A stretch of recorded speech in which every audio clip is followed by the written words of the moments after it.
not seeing more people coming in, I will call the meeting to order.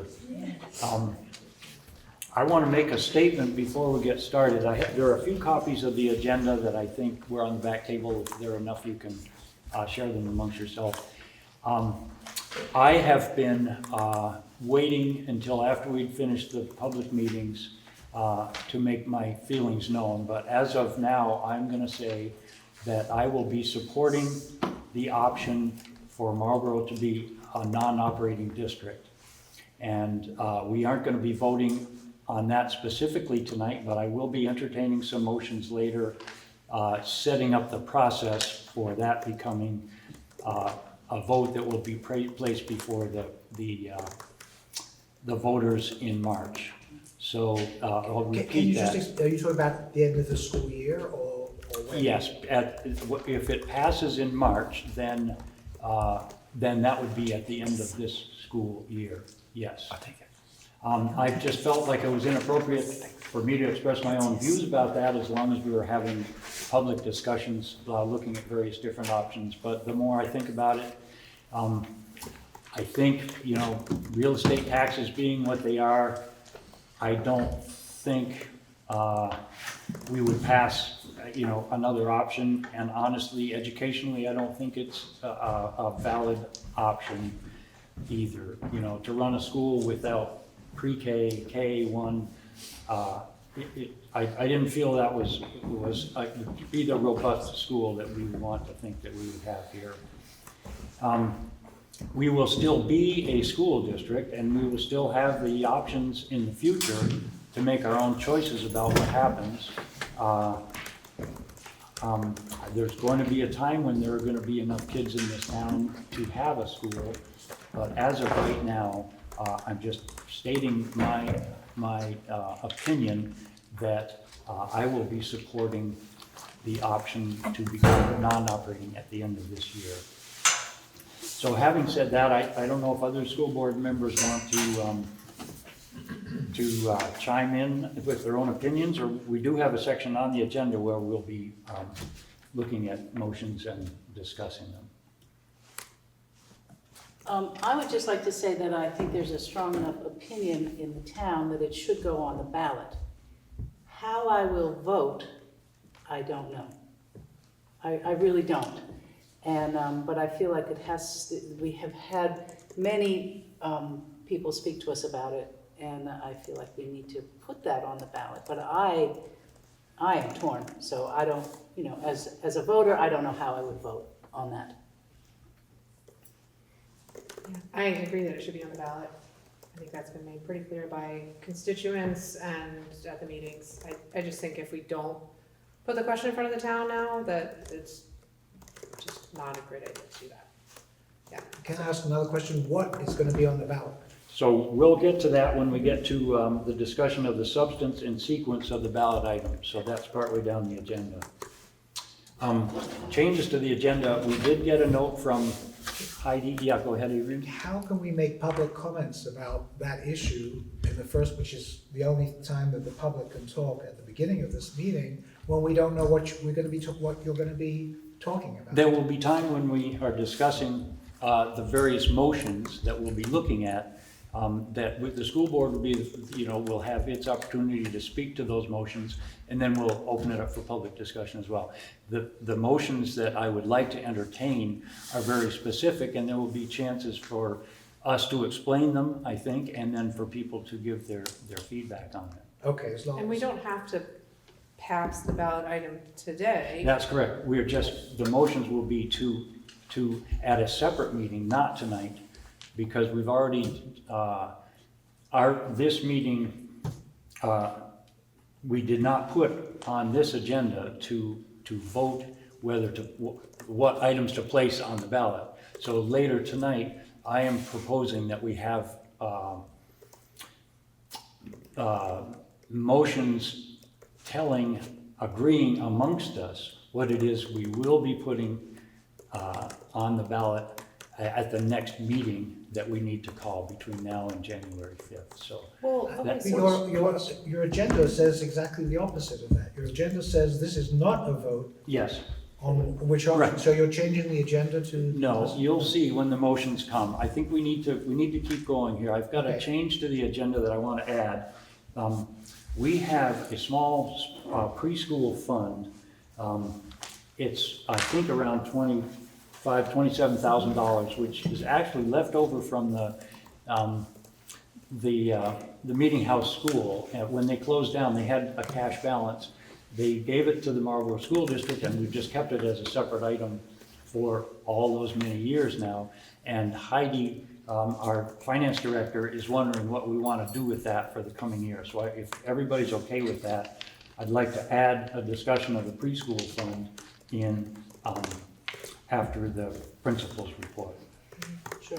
And Dan, I did want to talk about deadlines briefly. I had asked Forrest in the town office when the deadline for our voted upon, signed, sealed, delivered town warning is, and that is January 22nd, he said. So we don't necessarily need to have a special meeting early to do this. This could be decided at our next regular meeting.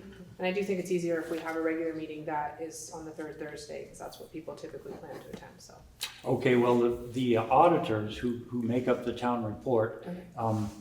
it's essentially impossible for them to get the stuff by the last legal notice. But anyway, that also will be coming up, substance and sequence of the ballot item. So let's take that up when the time comes.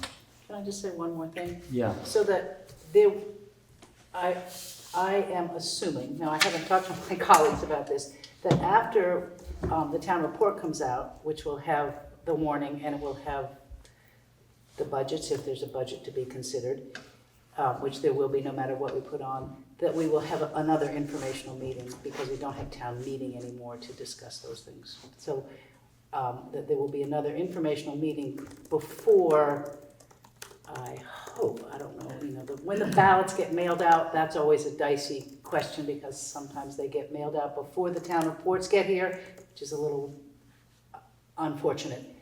But we would have another meeting after the town reports get mailed out so people could look at the warning and could also look at whatever we have passed for a budget, if we put a budget on the warning as well.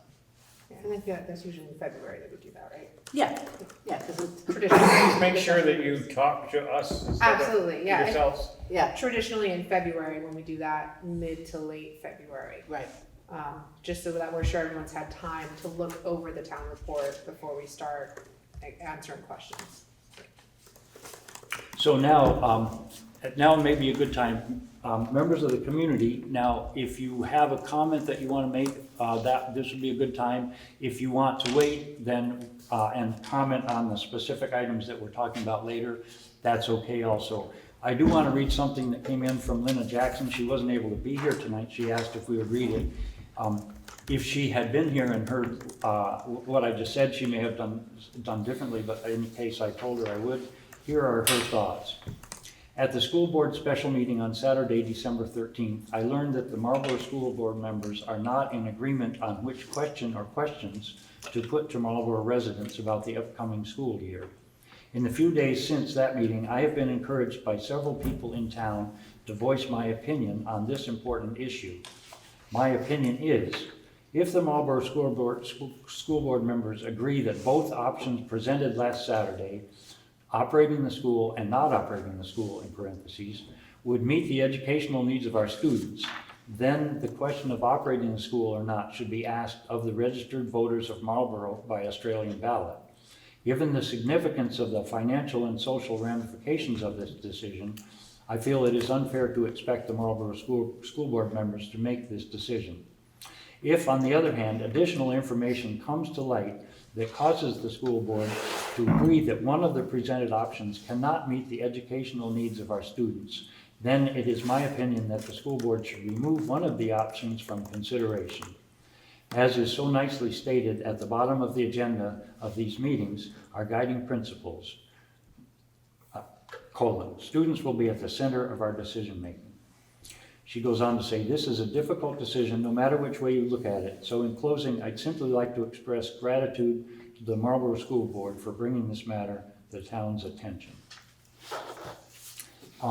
Any other comments? Yeah, Adrian, go ahead. Yeah, I do have, I guess this is additional information that just came out from the Vermont's Commission on the Future of Public Education. And their final report, this is a committee that was set up by the legislature 2 years ago and has been working for 2 years, and they just produced a 27-page final report that came out on Monday. And there's a 3-page section on it about, I don't know if the school board is familiar with this. I have seen it. You said I have not. okay. So now these are the suggestions of presumably people who know a lot about education, who've been working for 2 years about the whole school closure process. And I'll just read the relevant pieces, which I am concerned that our town is skipping or maybe giving short shrift to. So it says, going forward, the commission can envision times when the local school board, I have copies of this here if anyone else would like to see this too. I'll just pass it around. And I can send an email to this electronic document to you. Going forward, the commission can envision times when a local school board may recommend that the school be closed or repurposed to advance local priorities and community goals. Before a school board considers whether to close a school or part of a school or substantially reduce its operations on the grounds of equity, sustainability, or affordability, the commission sets forth the following default recommended process. And I'm just going to read the relevant sections of this. The school board should form a steering committee to lead the work of considering potential school closure or repurposing. The school board should hold multiple meetings, no fewer than 3 meetings, with a potential school closure discussion on the agenda. This should start as early as possible. While not a statutory recommendation, the Commission believes that, absent exigent circumstances, these discussions ideally should begin at least 18 months in advance of a potential school closure or repurposing. Either an advisory vote or a public input survey should be conducted in the towns or cities directly affected. The Commission could not come to agreement on this bullet, but agrees that at least one of the above should be required. The decision as to whether to or not to close a school should be made by a majority vote of the entire school district by no later than 180 days prior to the date that the school is proposed to be closed or repurposed. I think you're just about within that limit here. Then there's a long section which starts, the decision to close or repurpose a school under this section may be appealed by petition of 5% of the voters in the school district within 30 days of the date that the vote is certified. And then there's a long process part. And finally, the Commission notes it has received many requests that it recommend a binding vote of the towns or cities served by a school that the district board is considering closing or repurposing. Instead, the Commission trusts that people in the municipalities served by a school that is proposed to be closed or repurposed will use the opportunity to persuade the voters of the whole district to maintain the status quo if inappropriate. And so that's the gist of the report relevant to this. And I just wanted to share that before, as a context for what a statewide group has basically suggested be the process we use to close, in this case, our school. Yeah, I saw that today also, Adrian. It is, just so completely ironic that it should come out Monday. And we have, a couple of weeks to try to figure out what our coming year looks like. But, Act 73 has been a steam train barreling down the rails ever since it was first floated less than a year ago now, so. Any other comments yet, Jonathan? I don't have any empirical wisdom, but I do have a very strong opinion that the school should remain open because it's the linchpin for the town. And without the school, there's really nothing that describes us as a community, other than, South Pond, but that's not, and Route 9. What will happen to this town if we close the school? I predict that people will leave, no one will come.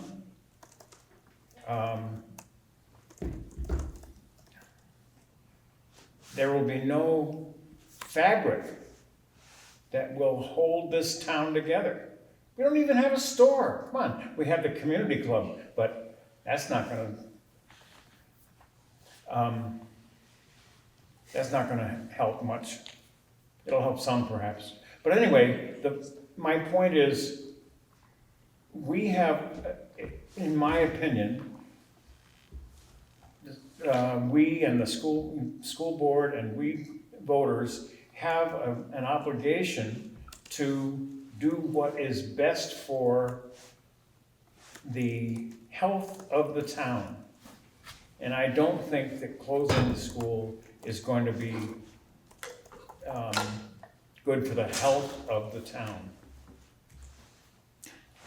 Jonathan, I so completely agree with you about that. However, I think our guiding principles are students will be at the center of the decision-making. And as I said a few minutes ago, and these are my own comments, not my colleagues on the board, I don't feel that if we try to keep this school running for another year, that it will be in the best interest of the majority of the students in this town.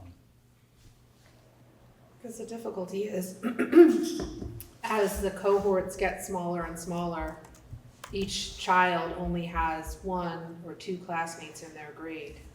And that's a very different sort of education than having 10 friends to choose from. And I'm not saying bigger is better, but again, we have to. How many hundreds of schools have there been in the history of this country where there were only 1 in a grade and the whole school was 10 or 15 students? And if we could have them in one classroom, we could probably do that, but Act 73 says we can't. I think we should make sure everybody has a chance Thank to speak. T, go ahead. Yeah, I just want to emphasize that point, that the state has constructed a series of requirements that make it impossible to do what you need to do to run a good school as a small school. There are schools all over the world with more than 2 grades in a single room. There were 5 in the one-room school with 1 teacher that I went to in this town. And I was ahead of the public school kids that I transferred into in the 2nd grade, and I came back for the 3rd grade, and I went to another public school in the 4th grade, and again I was ahead of the students in that public school. To say that this is bad for the students, that is what's bad for the students. Forcing the students to be in a class with only 1 pupil in the class or only 2 pupils in the class when there are hundreds and hundreds of people who know how to run a school that has more than that in 1 class. And what if we just said, we're doing this? What if we just said, you made this stupid rule, and it's stupid, and it's destroying our school and our town, and we know how to make it work. You come look at us when we're doing it. Because, every Montessori school in the world does more than this. So just a couple of things, T, I think not only, they've also, the funding formula is also completely punitive. the way Yes, it got set no, up. I understand So that. all the requirements lead the way we go. You were on the school board when we tried to not institute No Child Left Behind. Right. And they threatened to take the principals licensure away, so we would not have a licensed principal in the school. Well, how far down that road of anarchy do you go? I don't think we need to continue this conversation. I do see Jude online. Go ahead, Jude. Hey, hi. I just wanted to say that, and maybe this will come up later about the preschool funds that are left over, but I mean, I guess I would say, hearing Adrian and T, and I appreciate your perspectives and I hear the passion and I commiserate. Like the Marlboro Alliance. No, wait, what was it called? The Marlboro School Association, right? Like there's a lot of funding in there. And I really felt like when I was on that board, for a short period of time, for sure, but I definitely saw the needs that we had at Marlboro Elementary School and this resource that town members were donating into, and we were only using the interest on the endowment. We never really wanted to touch, the philosophy of that fund was not to touch the endowment. And so there's a lot of money there, and here we are. I think we all have to take some responsibility for like whether or not we had our eye on the ball about what's happening in this state and where this town could have intervened. And I feel the same way about that preschool fund. We're about to lose our preschool teacher, and people have pulled their children, and we just have not used the assets of this town that are already on the table. So to ask for, and I appreciate Adrian, that was very thoughtful to read the significant parts of those recommendations. But at this point, to establish a steering committee and all those things that are recommended and all that time, I just feel like we're not even acknowledging that we should have acted a long time ago with the resources that we have. And now we're at kind of an emergency situation. And I feel terrible about it. But I really feel like we need to be clear-eyed and give the town a chance to weigh in and support the school board in putting this before the board.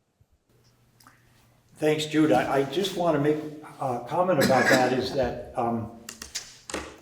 our kids are still going to be our kids. And if there's support monies for them, like for instance, the preschool monies, if there's a student in Marlboro who wants to go to a preschool somewhere and the family can't afford to have them go, then I think that money would still be available for them to apply or something like that. And the same might be true for the Marlboro School Association, that if there are enhancements that would be of educational benefit for the kids, even if it wasn't in the school, it's one of the threads that might just keep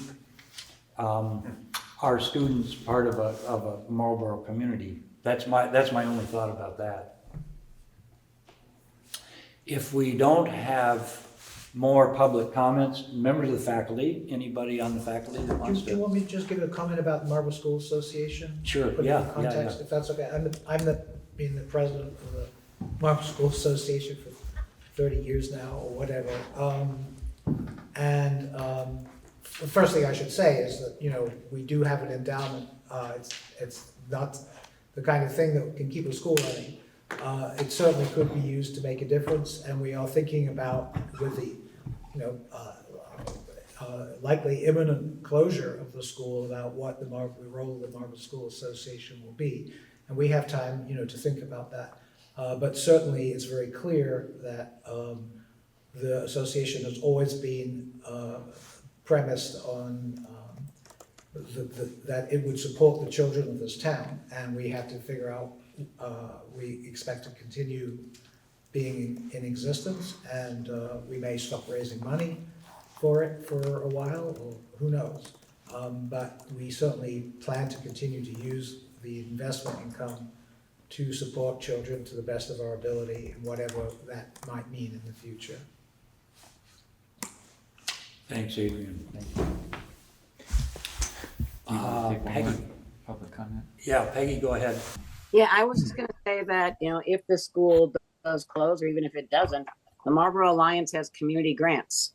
And we are encouraging people to apply for them because that's another way to support the children in our community for like after-school programs or other special. Yeah, thanks, Peggy. Discussion, the substance and sequence of the ballot items. The first one is going to be, I am going to propose that we hold a special meeting, not wait until our regular January meeting. I just think the timing is too short. If we can hold a special meeting sometime in the time that the auditors have asked, that we have our entire warning for the March Australian ballot to them by December 9th. And in order to have a vote. January. I'm sorry, January 9th. In order to have, the school board have a vote to place an item on that ballot and then make sure that it's, that it's all, that I haven't, mistakenly put some wrong date on there or something like that. Gives us just a few days to get to the 9th when the auditors have asked for it. So I'm gonna propose that we hold a special meeting before January 5th to, Dan, I'm sorry, I'm not available the next 2 weeks. I have family coming in from out of town that I only see once a year. It's like, it's the holiday season, I just can't meet over Can I Christmas. just ask, so the auditors, they have requested that we have everything completed to them by the 9th, so by they the can, 9th, so they can then get it prepared to be published in the town report, which is the legal. so we would have to Publishing. approve, if we were going to put a budget in as well, we have to have that approved by the 9th as well. Every year we do this at our January regular meeting, and I asked for us, it's due the 22nd. If we give it to them on the 15th, that's a week. So I'm And I gonna, appreciate that they want more time, but I also want a Christmas break, so, and I actually need to put my foot down and take a Christmas break for myself, because I've been very overworked the last several months. I will entertain a motion that this board would hold a special school district meeting on or before January 5th for the purpose of approving articles to put on the March Australian ballot warning. I'm not gonna move that. Or second it. I'm sorry, Dan, I'm gonna be away. I'm leaving after Christmas. Can we, Yeah, sorry, I can make this bigger. yeah, Let's see I it. just, so, the 5th, I mean, I'm out of town, well, the 5th is Monday. If we need to run this by a legal review before we actually, we'll have, if we wait, we've done this over and over and it's so tight at the end, there's no time to get things right, and you just, I'd rather rush now and get this thing, figured. I mean, I'm ready to vote on something today. We can't do that because it wasn't on the agenda, but we can warn a meeting in the next few days. Again, I'm gone next week. It's Christmas, it's New Year's, I have family commitments and job commitments, and I have to prioritize that because. How about you, Rachel? You got Well, any time we can meet? I could meet,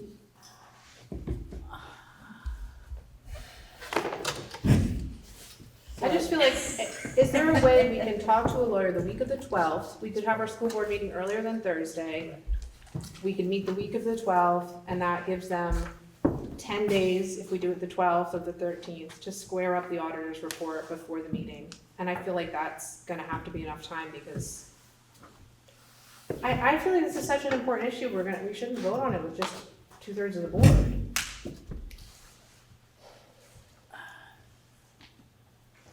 sorry, Dan, I just, that does seem early to me.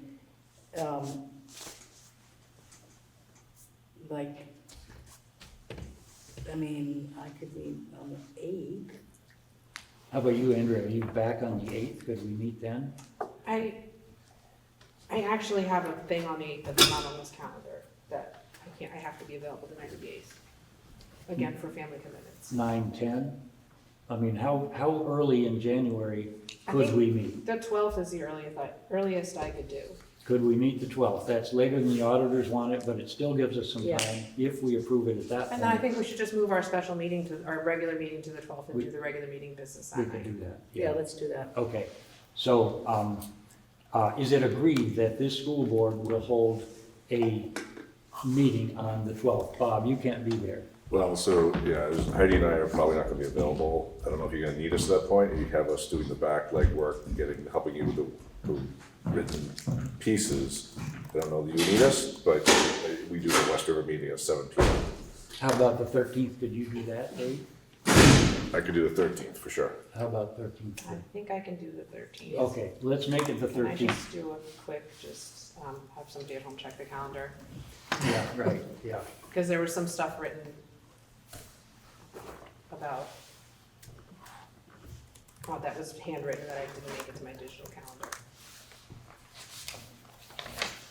So we are in agreement that we will hold a meeting on the 13th. We can either make it the regular meeting or we can announce it as a special meeting. I think we're just making our regular Yeah. official point meeting 2 days later. Yeah. We can just push it that much earlier. Yeah, Can I ask a question? yeah, go ahead. Catherine, yes. Yeah, So, prior to the two special meetings that you've held, to talk about, option A and option B, the enrollment information, was there, right? And that wasn't what was being discussed. It was all about Act 78 or 77. that's correct. We had, So- yeah, I think this issue should have been brought to the forefront earlier. And then, of course, there wouldn't have been like this big, discussion about how soon we can meet and so on and so forth. But the information has been there and was not brought to us until Doug composed a letter that we supported and sent to you guys. So, yes, I know there's a timeline and everybody does deserve to have a break. But in light of what was read earlier, this whole discussion should have started a lot earlier than it did. That's just my comment. So I think in defense of the board, before we had those budget numbers, I don't think any of us realized how bad it was going to be, the per pupil. And I think we all thought that there were things that we could maybe cut and have a viable school. And then when we saw how much had to be cut to keep the school going and to stay within those lines, because some of these numbers don't start to come out until the fall. And so, yes, you're correct, we could have started talking about this earlier. Hindsight's 2020.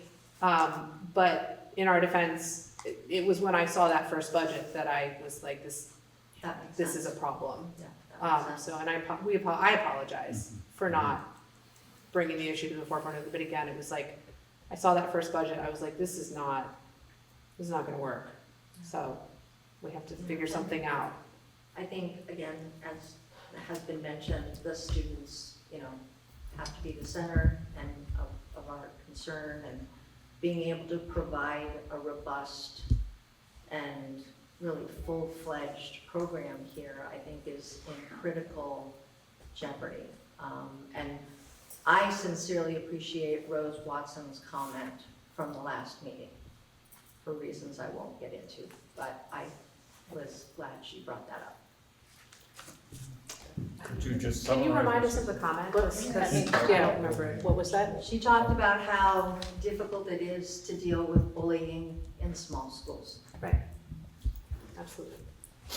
so then the substance of that meeting, then I would like to entertain a motion that the board will vote on whether to place an article on the March Australian ballot warning, changing the structure of the Marlboro School District from an operating school district to a non-operating school district. Is that something we're voting on now? Like Yeah. that will have a warning or that? I would like to make sure that we are all in complete agreement about what we will be Yes. looking at then. Yes. Agreed. I think that we should have, and hopefully we'll have word from the lawyer about the wording Right, of that by yeah, then, yeah, so that we can vote on the actual, so we're reading something and not making Yeah. it up. yeah. Yeah. And it's essentially to change the structure of the district to a non-operating school district, which has the effect that at the end of this school year, we would be paying tuition for all of our kids to go to other schools. So, yes, We're in agreement we're in about that. agreement that we're gonna discuss and vote whether we're putting that on the warning in March. And then also I would like to make sure we agree that the board will vote on approving a budget for a non-operating district for the coming year. The budget that's been presented at public meetings by Heidi Russ, or if necessary, a later version of that very same budget, to be included also on the March Australian ballot warning, so that there would be at least 2 articles on the warning that we would be approving at that meeting. One to change the structure, and one to approve a budget to be put on the ballot. Correct. Now, are we gonna have some kind of explanation that if the town votes to keep the school open, that there's the understanding that there will need to be some kind of budget addendum? I guess because I know Doug had talked about at the meeting that we should do these 2 votes at separate times, and I don't know if you had a chance to talk to the lawyer about whether or not that was wise, or even possible. I mean, I know it's not technically due till June 30th, so we could do the first vote March 3rd or 4th, whenever town meeting is, March 3rd, have that vote, and then the 30 days puts us in April, and then we would have to warn another vote. So I mean, that's. Yeah, my only thing about that, Andrea, is I believe that the voters of Marlboro are savvy enough to see through that, and we'll have the informational meeting saying, don't vote for a budget and then vote against, changing the structure. Right. I think we can explain to people that this is, in order to have that budget approved earlier rather than later, I guess I put my faith in the voters of the town. But we can discuss that on January 13th. Yeah, just that if there needs to be an addendum, that people understand that if for some reason, depending on how the vote goes, because we can sit here and think we know what's gonna happen, but we don't. So if people decide to close the school, then this budget is approved and we're good to go. If the town decides to keep the school open, then we're gonna need more money to run the school. Then if the budget, assuming that we're putting on the ballot to close the school, and the budget we're gonna have on there is the school closing budget, which is gonna be lower than the other budget. So we would need, I don't know, $1 million more or something to. So you can see the conundrum there is if the budget passes, which doesn't provide enough money to keep operating the school, then the ballot issue to change the structure doesn't pass, then we're in some sort of limbo. I don't know, we can discuss that. We can ask a lawyer what their suggestions are. Have another election in April. Yeah. But, like I said, we've been doing this for dozens and dozens of years. I think people understand that. So, yeah, Jonathan, go ahead. How do you know that the amount of money that you will have to spend tuitioning our students somewhere else will be any more affordable than what we've got now? So you saw the budgets, right? Yeah. So the one You budget. mean the other day? Yeah, yeah. So the option B budget, actually numbers changed a little bit between our first public meeting and the one we saw just the other day. Heidi's put together a complete budget, including every single possible item that she can think of that we currently spend or will need money for, and totaled them all up and come up with a number there. And it's the one which actually reduces people's education property taxes by about $111 per $100,000 of house assessment. So it's just like we do budgets every year. We throw a piece of spitball at the wall and say, what do you think it's going to cost to buy gasoline next year? And then you put a budget forth. And some years we end up with a surplus. Some years we end up spending more than what we had budgeted. But we're guessing, we always have, and school districts have to by default, guess this time of year what it will cost to run a school a year and a half out, essentially. And there are extra numbers in there, like there are kids in town that are homeschooling or, going to private schools that may decide to switch to a public school. And Heidi left a very significant cushion.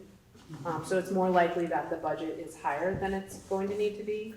And we'll probably, even after the first year, people may decide to change what they're doing. So I would tend to, I think it's a little better to over-predict and then have a surplus that we can either return or put towards next year, than to under-predict. And, relative to that budget, then assuming that this board votes in January to place it on the ballot, then is when we start having those informational meetings. Come back, let's talk this budget through. This is what we think. We might have better numbers between now and then, which is why I want the board to agree that we won't necessarily put the exact budget that Heidi presented the other day. If there are better numbers, we would want it to be the more accurate prediction.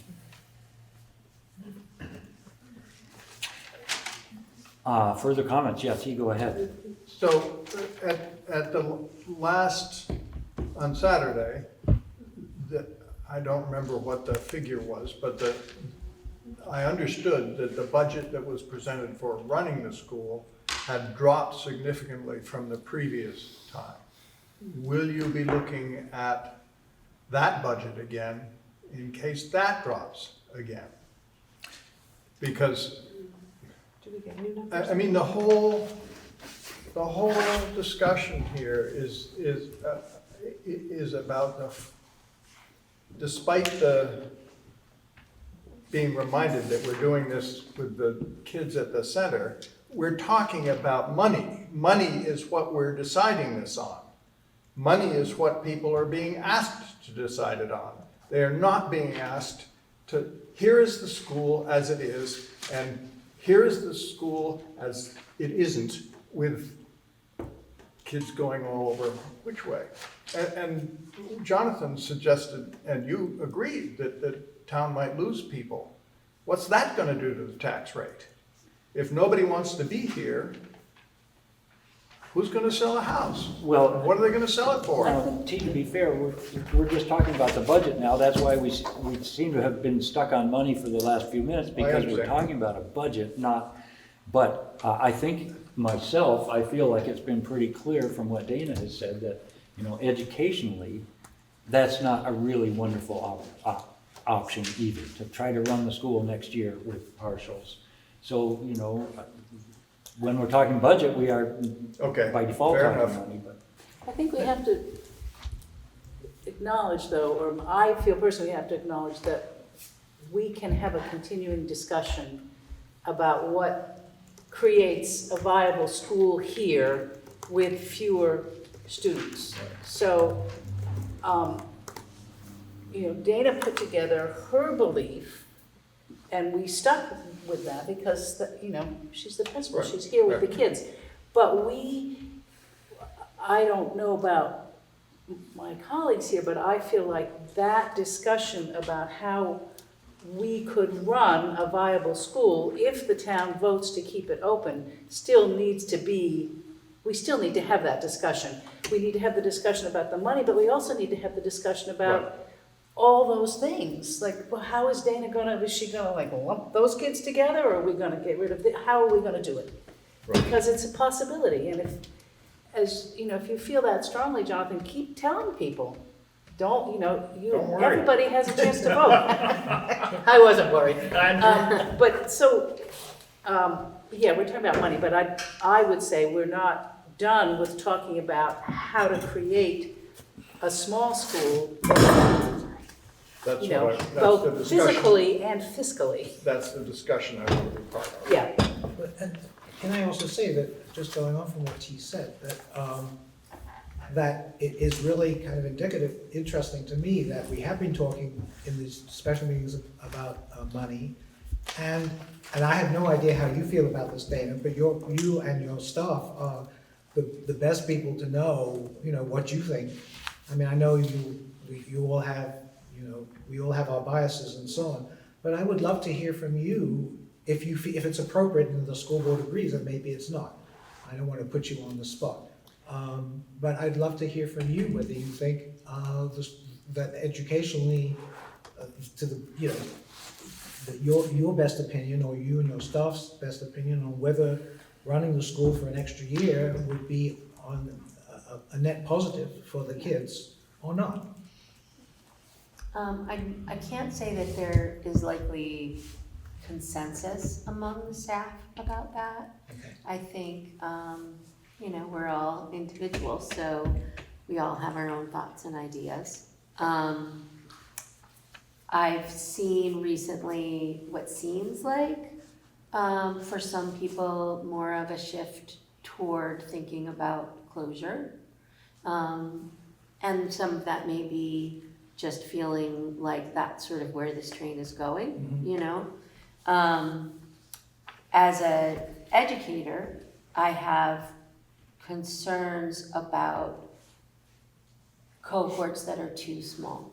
And when we can't combine classes beyond 2 grades, and then we're talking about a very small class, you know, if you are that student who maybe isn't friends with those 2 other students, what is that like for you?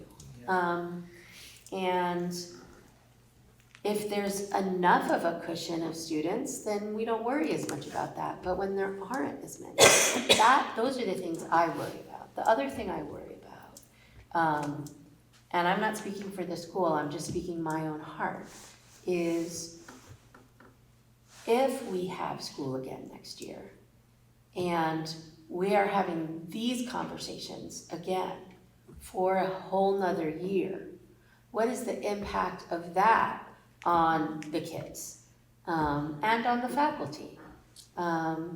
Because already, you know, I see the grief that folks feel and the worry that folks feel, and wanting what's best for kids, and also wanting stability in their own lives.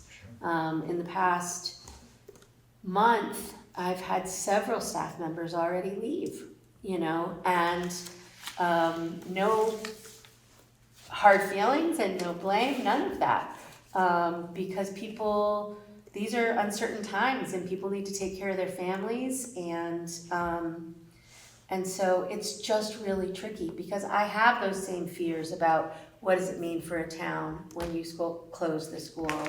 But my thinking always is circling back around to the kids, and what is the experience like for these kids in these teeny tiny classes, and can we give them something that is robust enough that, you know, the fact that they don't have some of the other bells and whistles that they might get at a bigger school is offset by that.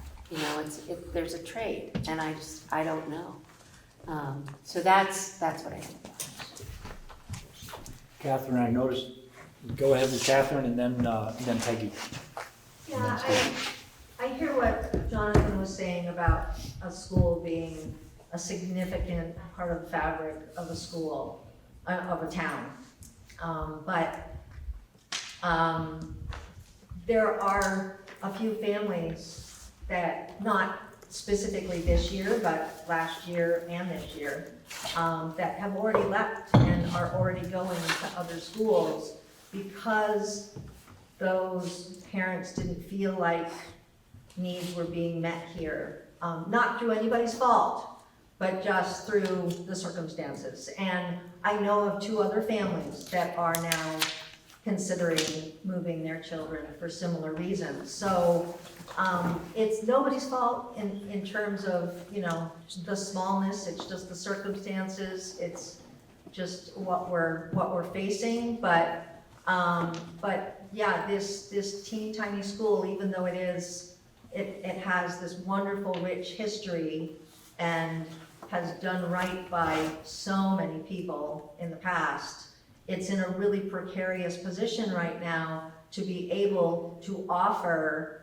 you know, everything that a student deserves to have.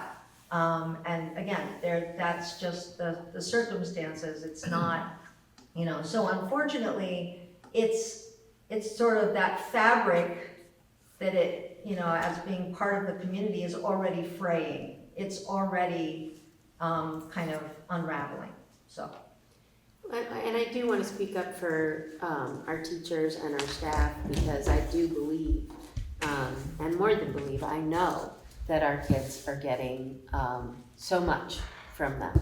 And if it weren't for the MSA, there are extra things that they do get and that they do get to do. So I don't want to spread the idea that what the kids are getting right now isn't beautiful, because they are getting a lot that's really beautiful. I do worry about that sustainability as we move forward. So let's see, Peggy and then Steve Giard and then Doug Korb. That's the order I have people in now. So Peggy, go ahead. Yeah, I mean, I really appreciate all the work the school does. I mean, I know it's been a special place. I taught there for 6 years. And I also know that the reality is, if we keep the school, I've talked to several people who are on the edge financially. And if we keep the school and there's, you know, they have a property that's worth $300,000, that's $900 more in their tax bill, and they can't afford it. They're just like barely keeping it sane.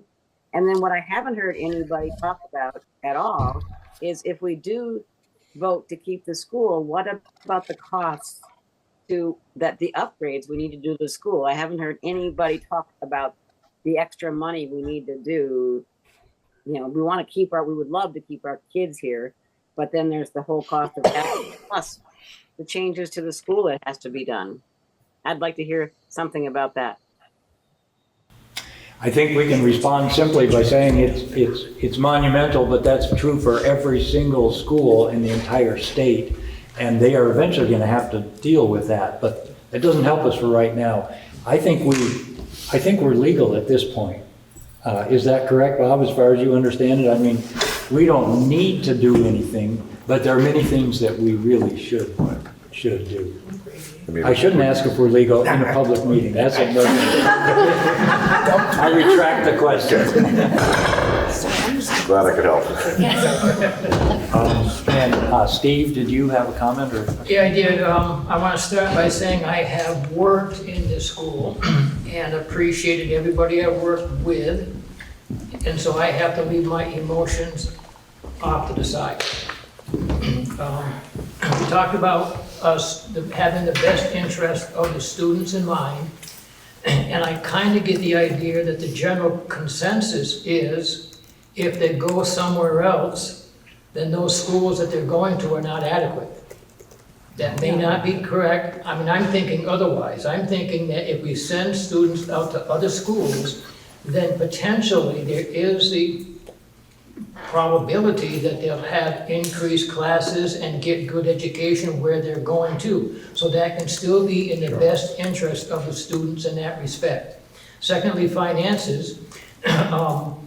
To keep the school going and to have the property taxes increase, if all we're going to do is look to get the wealthy people to move in and the poor people to move out, well, that doesn't help students either when families are struggling trying to get by. So that's also an important factor. I mean, I know parents who are struggling to pay their taxes now, and it's not going to get any easier for them. So that's something to consider. And then a question would be, just for future thought, what happens to this property? Can this be repurposed? Can that go towards creating a fabric in the town to hold things together, and or be a source of income that will continue to go into the school education? Those type of things are just some thoughts that that I've had.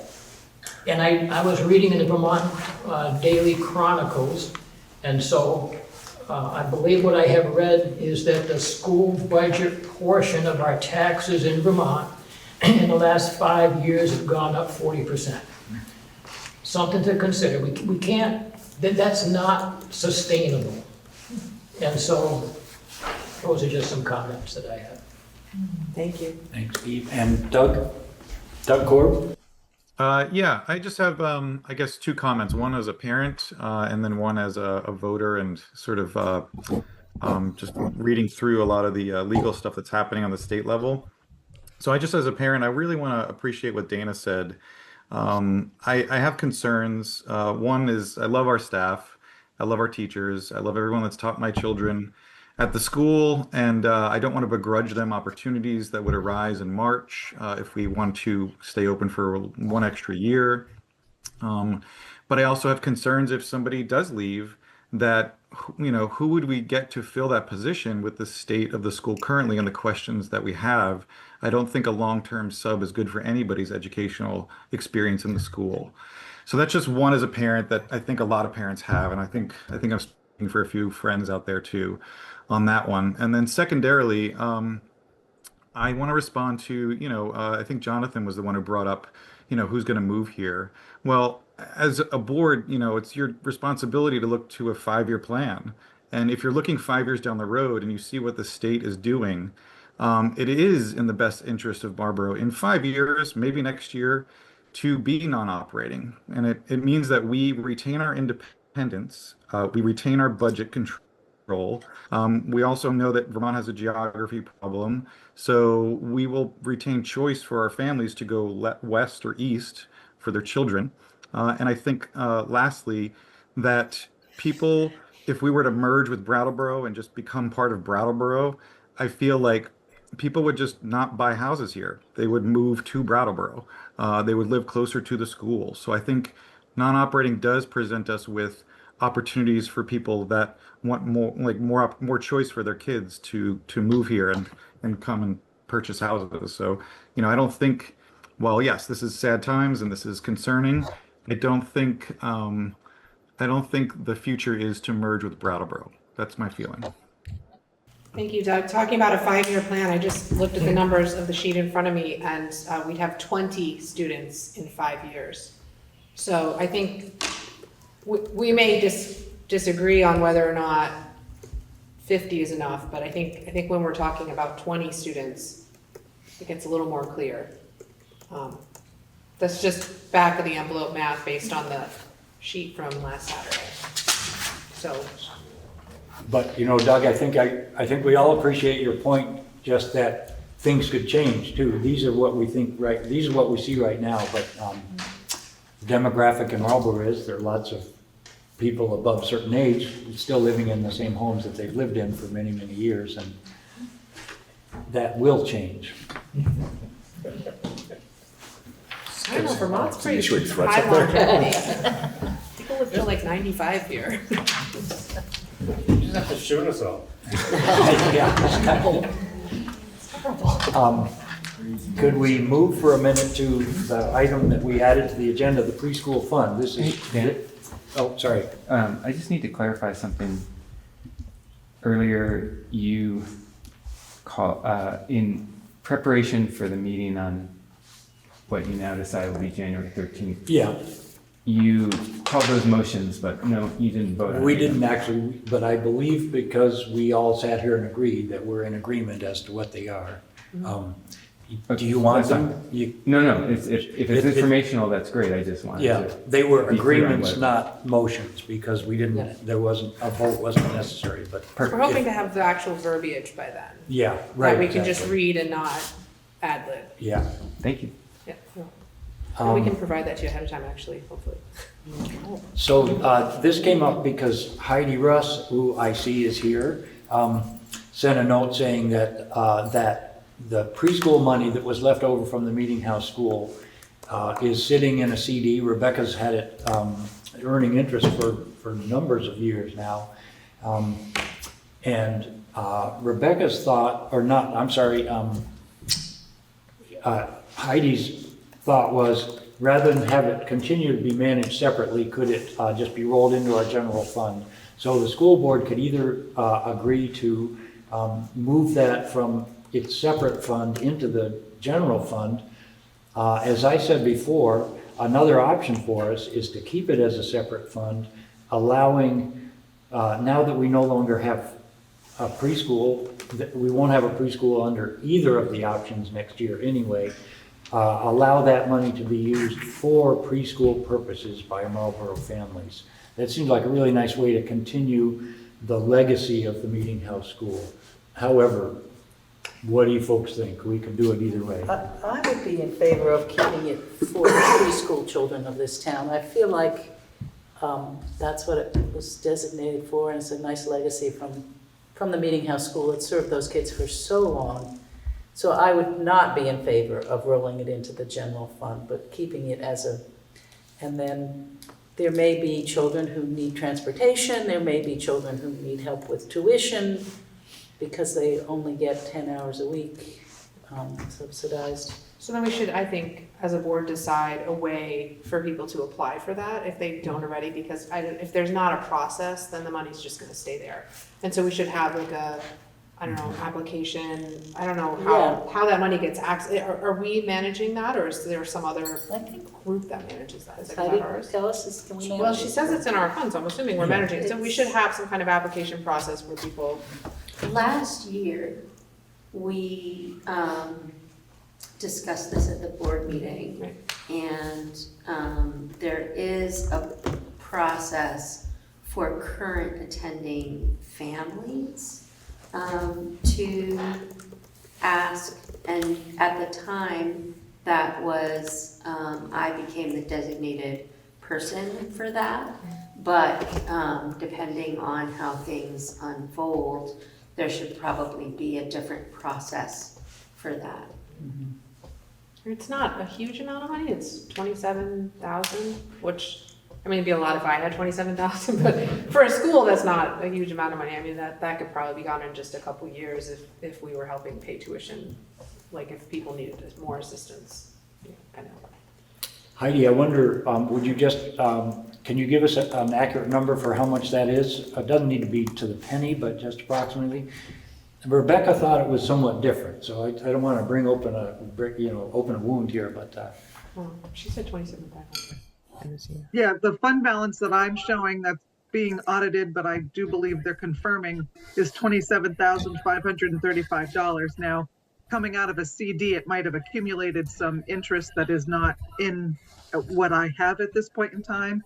But that's the number that I have showing as your ending fiscal year 25 balance. So, okay, it sounds from the discussion among the school board that we will not be moving it into the general fund, but keeping it as a discrete fund for use for preschool children from Marlboro. So no action taken on that. No action taken in. I see Jude has her hand up. I don't know if you, and Adrian, are your thoughts specific to this? Yeah. Yeah, okay. Yeah, this may be totally illegal, inappropriate, whatever, but and I haven't talked to any of our board about it, but if the Marlboro School Association could be helpful in administering something like this, because this is the kind of thing we'll be doing if NES no longer exists. Be happy. I'm just making that as a. So you're suggesting they could apply to the MSA as opposed to the principal? Yeah, again, I don't know if it's even legal to do something, to move the funds in that way. We're a 501c3, but, so I just want to mention that. I think that's a really nice idea, is that there would need to be someone to whom they would apply. I presume the money would stay within the school district's whatever. Management. It would be helpful if it was somebody that already had a process. Yeah, exactly, yeah. So that's great. I'm not saying Yeah. we would do it even if you said, oh, yes, please. But Yeah. I just wanted to mention it. That's great. As Something to think another about, figure out if possibility. that's allowed.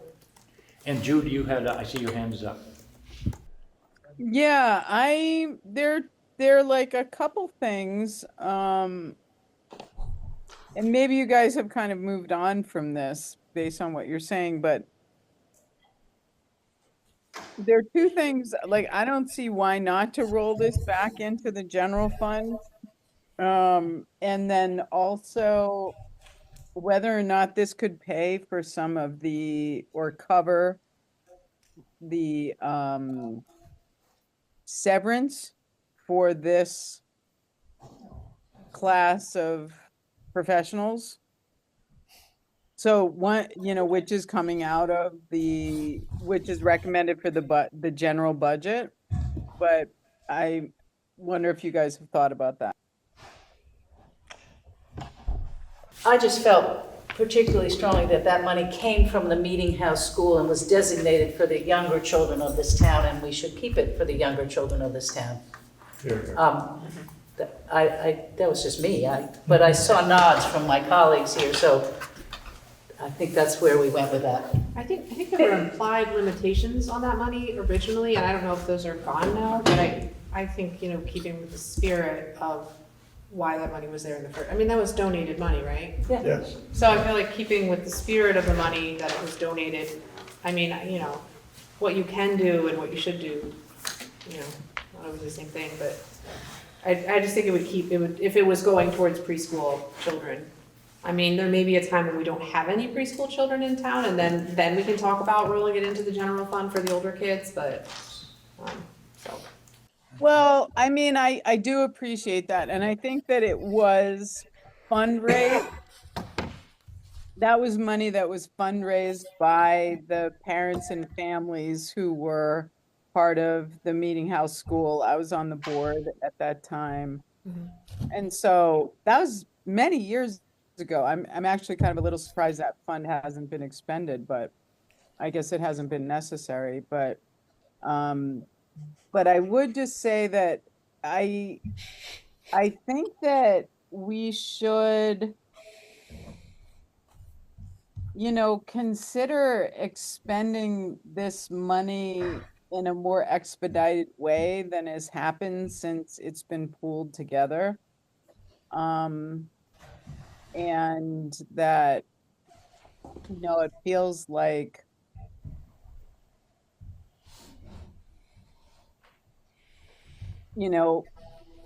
drabbing it out in a way when we have these major expenses in our line items in our budget, like severance, which I'm in favor of. I feel like all of that is in keeping. Like, we support our teachers. They're a critical part of the educational system. So I'm not sure it's really that separate that it was intended in perpetuity for preschool families. So I appreciate that perspective. I disagree. So I see Jamie Schilling. Go ahead, Jamie. Hi, thank you. I agreed with Jude. I was on the Meeting House board when the preschool transitioned to Marlboro School. And my memory of it is that the fund was to help transition the program. And so if there were costs that the elementary school incurred to support a new program, that money could be used, but that after a certain amount of time, it would get rolled into the general fund. Again, we're going on my memory of something from 8 years ago. So I'm wondering if there is documentation of that, or who we could reach out to see if there were, you know, something attached to that transfer of money, because that was the leftover just operating budget of Meeting House School. Well, I tell you what, I think, yeah, Wayne, go ahead. I'm gonna say, I think we don't need to complete this conversation tonight because we may not make any decisions on it. But go ahead, Wayne. Yeah, I'm happy to give context. Yeah. So it was roughly around $60,000 when it originally came to the school. And we just didn't need to spend it all. And so what it did pay for is the little tiny bathrooms in the pre-K room and a bathroom in there, and taking out the tiles and everything else. And at the time, preschool is not free, even here. So that money was used to help pay for tuition. A couple of years down the road after preschool was here, so for a while, we went to free preschool. And that's when that fund stopped being used. And so like Jamie remembers, because we were there at the same time, it really was the money to make sure that we had the funding to be able to make the changes to the school that we needed to. So that's what I remember, and that's the intention, and it did do that. We did need that money for the little tiny toilets. And I actually thought that it was rolled in a couple years ago before I left. So I was curious to see it pop up again, so. Heidi, is the budget that we have paying for full-time preschool next year for the people that need it, or is it just paying the 10 hours? It's just paying what the state has determined as $4,106 per student for the 10 hours of Right. preschool. So then we could potentially offer more for people's preschool until that money's gone, just to, it would still keep it in the line of, you know, and that we could just put that towards whatever people need for their preschool tuition, until it's gone. Well, I sense a sort of a unanimity among these board members that we will not be rolling it into the general fund. And Heidi, I don't think that was necessarily a recommendation, it was just an idea that you had, how to manage it, is that correct? That is correct. It's coming out of a CD currently, and so the decision has to be made as, do we put it back in? So this was just the timing of it, and because it might have needed voter approval, I wasn't sure. I wanted to bring it to the board now.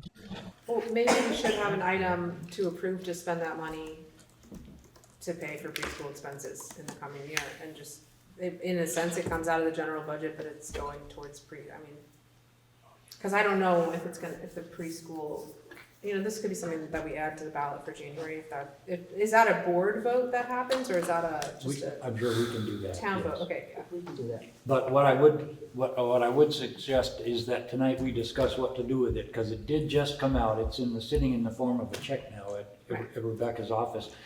I'm gonna suggest that we reinvest it for a 6-month CD, and then it will be available starting July 1st for administration of however we decide to use it. That's a great idea. Let's do that. I will agree with you. Okay. Rachel moves that. I'll move that. Sure. Rebecca, you I got can- that? Is that good? I seconded it. I don't know if that needs to be a motion. I don't believe so. It's Okay. really, it's Rebecca's, she's the treasurer of the school district. She could make these, she could do it, but She could do it's it. good for her to know that we would be on board with that. We're on board with her reinvesting it, yes. For 6 months. 6 months. Could we ask for the superintendent's report? And so the way that both the principal and the superintendent do their reports now is they send them to the school board ahead of time, but would you mind just briefly running through them, because we have a whole bunch of people here who might be interested. Rebecca's thumbs up, so thank you, Rebecca. Sounds like Yeah, usually the cabinet report, we call it, has updates from, a brief update from myself, my office, and what might be new or what's happening at the state level, which has been, last month has been kind of quiet since the December 1st stuff ended. And it has information from our executive director of MTSS and the transition that reorganization has had this year. And then it has individual updates from our technology department, our buildings and grounds, special education, and finance through Heidi as well. So, so it's multiple pages long, but I'll say from my perspective at this point, we're heavy in budget season, as you know. And everybody is facing challenges. Marlboro is certainly facing the biggest challenge, there's no doubt about that. But the declining enrollment is affecting every district, I believe, except for West River there, and they're just barely holding steady.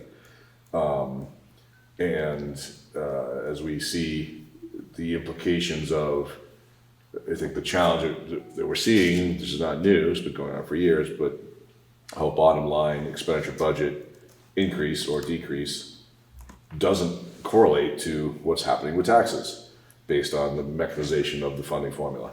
And there has been, I shared this with the executive committee, so Dan has a copy of this letter. There are some districts in our region who are exploring, trying to advocate legislatively for the legislature to increase the spending threshold to try to get some relief there, because people are seeing, percentage increases that are, or even your Plan A budget had a decrease, right? It still had a tax increase. So that had to do largely with the declining enrollment, your CLA, the yield, and the spending threshold. So anyways, the superintendent whose board was doing this asked if other supers in our region wanted a copy of the letter, and every single superintendent was like, yes, my board might want that. And so Dan has that template available if the board at some point wanted to, in January is probably a good time to explore that, to ask the legislature to consider something like that could give a little bit of relief. But that's kind of what's going on in my world these days. There's been all sorts of reports. So the public, Commission on Public Schools report was just released, obviously the one at the beginning of the month from the Act 73 Task Force redistricting was released. The State Board of Ed just released, I've seen a draft of it, I haven't seen the final approved version, but I think they did vote to approve it on the rules for small by necessity and scarcity by necessity, and how those relate to things like the class size rules and things like that. And so those are, I haven't even realized I just unpacked that, but that's just, so there's a lot of information that is just being dumped on the table for the legislature to consider as they enter this session. So I think you guys have always been pretty good about staying in touch, obviously with Emily, who's here at a lot of your meetings, but as well with Senator Sheen, who's on the Senate Ed, and so I just think that thinking how your advocacy as we enter the legislative session could be spot on. So Would you, go ahead, Dee, yeah. This may be beyond your remit, but could you characterize what's happening at the state level? Because I mean, on the one hand, we get this thing from a commission 2 years ago. Mm-hmm. We have the governor appointing over the legislature's objection a director for the Agency of Education who doesn't have public school experience and expertise. We have the legislature putting the Act 73 thing in force, and that very group saying, we aren't going to do what you told us to do, we're going to do something else. And I don't quite understand what the other thing they have done is. And if one can just say, I mean, obviously nationally this can happen, but at the state level, can people just say, we're not going to do what you asked us to do because we have an opportunity here if that's the way things run?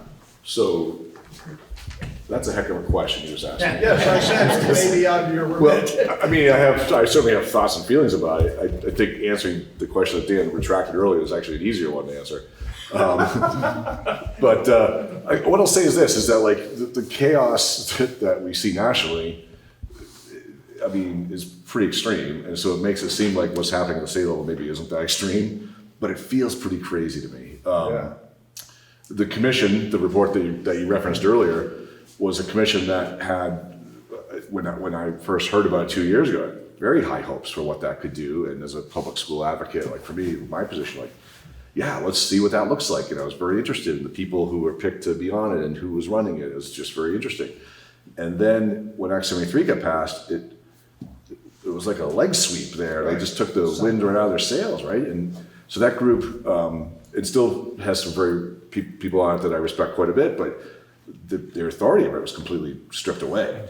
And speaking of authority being stripped away, the debate between what is the AOE's authority and what's the State Board of Ed's authority, and how that dynamic has continued to shift since the time that the secretary's position was a commissioner to now being a secretary. So you have that dynamic happening as well. And I mean, I think Emily can probably answer the question about what hers would probably be similar. So nobody really has any idea what's going to happen.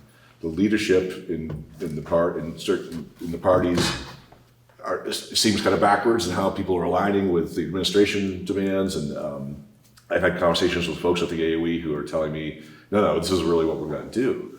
And I'm like, well, you didn't read the task force report, because what you're talking about doesn't equate at all to what the task force talks about. And I'll conclude with this. I could talk to you all day about this. This is like right. The advocacy side from my position is one of my passionate pieces. Sure. the task force basically said, we're not gonna draw your maps. Right. We're gonna talk about three things. And the three things are, if you do these three things, that will help. And one of them was no mandatory mergers. Everything should be voluntary and throw some incentives at people. Basically, I guess Act 46 2.0, I'm not really sure what their intention was, but like, they heard loud and clear that nobody wants forced stuff. Number two, there's a huge opportunity to save money if SUs, SDs, districts, whoever collaborate through this concept that exists in other states. New York calls it a BOCES, Massachusetts they call it Boards of Collaborative Education. And so Act 73 created, wasn't Act 73, it was before that, wasn't it? Created the opportunity for Vermont, for those to exist in Vermont. And the very first one that has been applied for to be recognized by the Secretary of Education is the Southeast region, of which WCSU is already a voting member. So we joined, the SU board joined that in October, sometime in the fall. We signed our names, Southwest, Southeast, Northeast, basically all the SUs from the Mass border all the way up to Springfield, I think. No, beyond. No, it's all the way up to Hanover. Hanover is in a joint district in Vermont, so there and beyond are all members of this, and we're waiting on the Secretary's approval that will be in existence as of July 1. So we're steps ahead on that one. The third thing they talked about was the idea of ensuring that we had, the word was robust used earlier, robust regional high schools where every kid would have access to equitable programming throughout the state and CTE access. And one of the maps that had been drawn by the group, I think that pushed that onto the report, highlighted drive times from CTE centers, and Brattleboro, of course, is the one for our region. Which is a tech center. Yeah, I'm sorry, yes, career tech ed. And how that the drive, they wanted kids to not have to commute more than half an hour to get to one. But because it's Bennington, Brattleboro, Rutland, and Springfield, you can imagine, there's a big hole, because BBA and Manchester doesn't have one, so there's a big hole in the middle, and a lot of that is within our SU. And so one of those maps really emphasized that Leland and Gray, for example, could become one of those regional schools with a built-up CTE center, and otherwise you have what you've probably heard the term of an educational desert. And so to me, that's the interesting stuff that we'll see how all those three things all kind of play together, and will the legislature follow that? Will they go on their own completely? Will the administration's influence on the original, remember the 5 super districts they had put out in the original map, will those be, how will those all work? So yeah, that's super interesting, and even within the SU, I think, Stratton is nervous about where they kind of fit into all this. Wyndham has a because they kind of stick up out of our SU, right. And so they're touching 2 other SUs, and they're like trying to figure out where their people are going to go, and they're very geographically isolated. And because we're all struggling with the enrollment piece, how do we stay solvent and keep our schools open? I mean, really, that's what people are thinking about. So. Does that answer your question exactly? Yes, it did. Thank you very much. Absolutely. I thought you did a marvelous job on that. And I just want to add... Better than I did on the stapling on Saturday. Oh, you were responsible. I wasn't the stapler, but I take responsibility for that. I just want to say one thing about equitable education, access to education. And I think when this standard is imposed from the top, what it translates into is everything has to be the same. Correct, yeah. And equitable is not the same all the way down. You got it. And different towns and different schools have different programs and different ways of empowering their students. And we need to keep pushing that back up. Because we don't want to end up like Texas, where if you go to a school in one town and you go to a school in another town, on the same day they're doing the same thing because that's the way it works. Yeah. We don't want to end up there. Nobody in the education profession is looking for that. No, I know, but you're not the only people in charge. That is correct, and you did highlight a key area, which I won't editorialize too much on, but yes, a lot of the folks at our AOE do not have school experience, much less public school experience. Yeah. So I'll just let that sit. So, Bob, I have one, the question I was gonna ask you is more about, federal funding, and this came up the other day, but let's repeat it if possible. So both of the budgets that we talked about on Saturday have a substantial increase in the amount of money that we would send to the supervisory union for MTSS, multi-tiered system of support, which is special ed essentially. And Sophie made you repeat this the other day, and I'm gonna do it again. Do it now. again, yeah. So, I think the MTSS budget was the one that was the most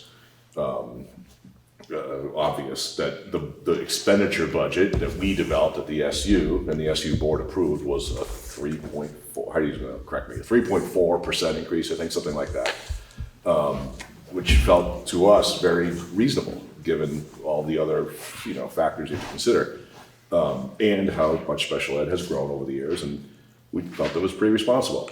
What that led to, and I'm going off memory here, I could be wrong, 20-something percent, 24, 25% increase for you guys in that one area.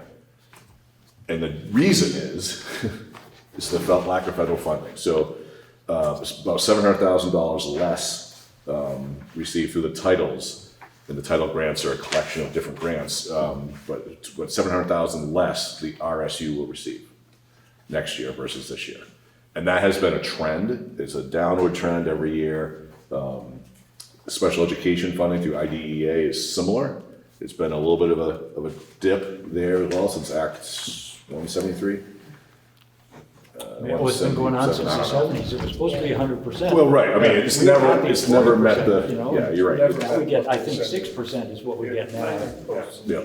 So yeah. So It was those. supposed to be 100% when I was on the school board. Yeah. And that's a long. You never saw it, did you? Yeah. So that loss of revenue coming in drives the 3.5% expenditure increase to a 20-something% increase for you guys, because there's no revenue to cover. So we have to go back to the taxpayers. But we don't need to flog that horse. No, okay. And Dana, do you want to just do a brief run through of the principal's report? Yeah, I'm looking at it right now. One piece is really just a reflection on some observations that I've done lately, just kind of walking through the building. And we started as an SU working on learning walks. And so learning walks are essentially an opportunity to collect data and just understand sort of the high leverage pieces of instruction. Are we seeing them across our classrooms in different ways? And I'll just reflect on a recent day. I went into our primary classroom and the students were building shapes with dominoes, and they were doing it in pairs. And so collectively, and they had to figure out how to put a smaller shape into a bigger shape. And watching the way that the students were really collaborating, the teacher was really supporting that to happen, and in a classroom where the range of needs is vast, was beautiful. Let me just say that. Then I went into our Northell classroom and I saw our teacher in that classroom leading the students. They were working collaboratively, reading some text and then picking out pieces from the text in their partnerships and then sharing them with the larger group. And again, as I looked at every single group, the kids were engaged, they were interacting with the text and with each other and sharing productively and effectively. Then in the 5-6, a similar kind of a situation where they are annotating in their books, and in that situation they were working more as a class, but again, all voices heard. When I was in the junior high, so Jesslyn has started using a new addition to the curriculum this year that is technology-based.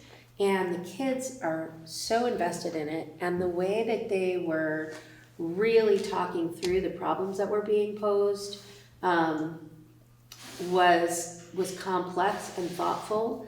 And then we have two community members, or Dawn Furman and Linda Furman, who have been volunteering in our junior high class, and they have a great deal of expertise, and working with a small group of students who are interested in sort of testing out of Algebra 1 when they go to the high school. And so they're doing a very hands-on project that is more complex than I can explain, that is teaching them all of these algebra concepts in context. And so, you know, when we talk about all of these other pieces of the things that are happening in the school, there is a lot of really thoughtful instruction happening. So that's the academic proficiency. Personalized learning, I just did the third of 4 sessions teaching neurodiversity concepts to the staff. They've been super reflective and really utilizing some of those skills in their classrooms and then reflecting on it together. That has been wonderful. The biggest challenge right now is with the uncertainty, we're starting to lose staff. So last month we lost our classroom assistant in the pre-K. This week we said goodbye to our classroom assistant in the middle school. And in January, our academic support teacher is leaving. I'm meeting with with Jen and Renee from the supervisory union to see if there's any way to backfill some of what she's doing. Because when we talk about the MTSS budget, it's not just special ed, it's also academic support that hopefully keeps kids from needing to go down that road of special ed. And so it's really an important a piece of instruction. And so I'm hoping that we can come up with something that will be a highly felt loss. We are also, one of our classroom assistants who focuses really on behavioral coaching and is masterful at it, will be transitioning down to Newbrook by the end of January. So as you can see, like, the uncertainty that is existing really does create this need for people to create stability for themselves. And that's the piece that I worry about, is how do we shore up and make sure that everybody is supported and not completely burnt out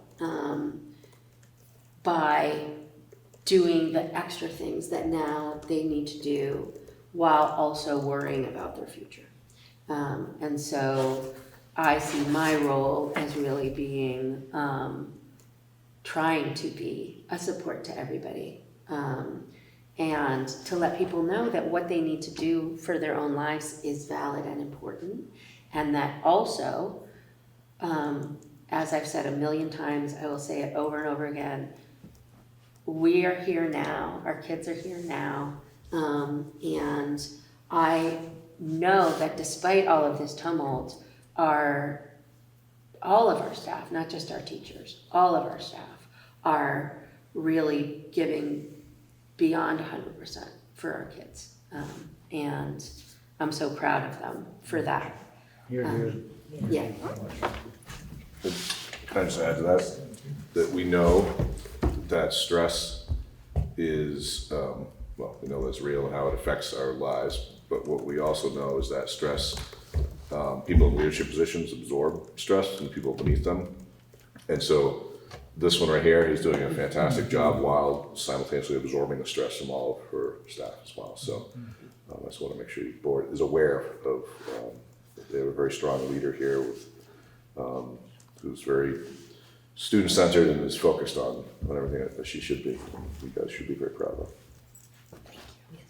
Well, it seems like a complete cliche. I see little hearts floating up on the screen. Can I float up little hearts, Dana? Thank you. Yeah, look at them all. Yeah, there they are. Great, yeah, thanks, So- folks. So that's the report. Oh, and Jamie Schilling is our new PE teacher, along with being our art teacher and our restorative practices coordinator. And so, everybody fly your hearts Yes, for here they come. Jamie, Look at please. that. Yeah, it's beautiful. Thank you, Jamie. Yeah. Well, let's see, the last couple of items, we have minutes and pay orders to approve. I've got the minutes here. I move to approve the draft minutes from the following 5 dates: November 18th, November 21st, December 4th, December 9th, and December 13th. This is why I'm feeling burnt out. 13th, is that what you said? Yeah, December 13th. Second.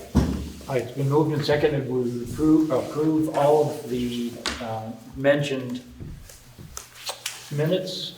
Further discussion? All those in favor, can't even talk anymore. All those in favor signify by saying aye. Aye. The minutes have been approved. Pay orders. I move we approve pay order number 20 for $337,632.12. Seconded. Did you get that, Ty? Number 34. No, number 20. Oh, 24. pay order number 20 24. 20. Or 20, I thought you said 24. for $337,632.12. Yes. Do I hear a second? Yes, I second that. Moved and seconded. All those in favor signify by saying aye. Aye. Aye. And do I hear a motion to adjourn? So moved. Second. In favor? Aye. We are adjourned.